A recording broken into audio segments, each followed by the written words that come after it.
Idea. होवी, अगं आपण ना अमृता काकूला विचारूयात. त्यांना नक्कीच याबद्दल काहीतरी माहिती असणार. हो अबीर, चल आता आपण बाबाला बघायला जाऊया. ठीक आहे, चल. होवी, थांब. होवी, आपण एक गोष्ट विसरलोच असतो बघ. आता काय? ही विठ्ठलाची मूर्ती. तूच तर मला सांगितलं असतस ना, जर ही कुणाला दिसली तर परत घरात गोंधळ होत असतो म्हणून. विसरूनच गेली मी. थांब. तिलोत्तमा, काय ग? काय झालं? तू तू त्या सावलीला घराबाहेर जायला सांगणार होतीस ना?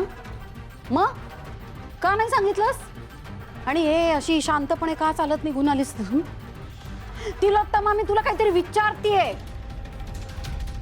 मी काय करू शकले असते? तू बघितलं नाहीस तिथे काय घडलं ते आता? आणि माझ्या सारंगची ही अशी अवस्था असताना मी आणखी काय करू शकणार होते? काय करू शकणार होते म्हणजे? अगं ठरलं ना आपलं तिला बाहेर काढायचं म्हणून. तुला कळत कसं नाहीये तिलोत्तमा? ती सावली ना एक एक पाऊल टाकत टाकत बरोबर आता सारंगच्या जवळ जातीये. तिच्या चालाकीने ती बरोबर सारंगला स्वतःच्या कंट्रोलमध्ये ठेवेल. आणि एकदा का त्याला शुद्ध आली की तुझा सारंग कायमचा तुझ्यापासून दूर रावेल. नाही, असं काही घडणार नाहीये. जागी हो तिलोत्तमा, जागी हो. तू ना पुत्रप्रेमात पूर्णपणे ठार आंधळी झालीयस. त्याचाच फायदा घेते ती सावली. तिला माहिती आहे आता तुझं वीक पॉइंट फक्त सारंग आहे.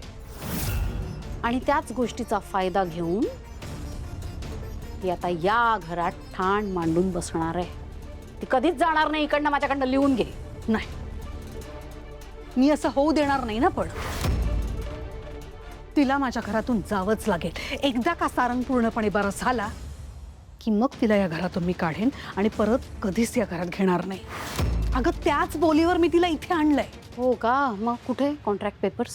काय कॉन्ट्रॅक्ट काहीतरी केलं असेल ना, तिने सही केली असेल ना कुठेतरी. दाखव ना, पेपर दाखव. अच्छा असं म्हणजे तोंडी तोंडी करार झालाय का तुमचा? या तुझ्या असल्या तोंडी कराराला आणि अटींना ना ती सावली काही किंमत देत नसते. ऐक माझं, सावली फसवतीये तुला.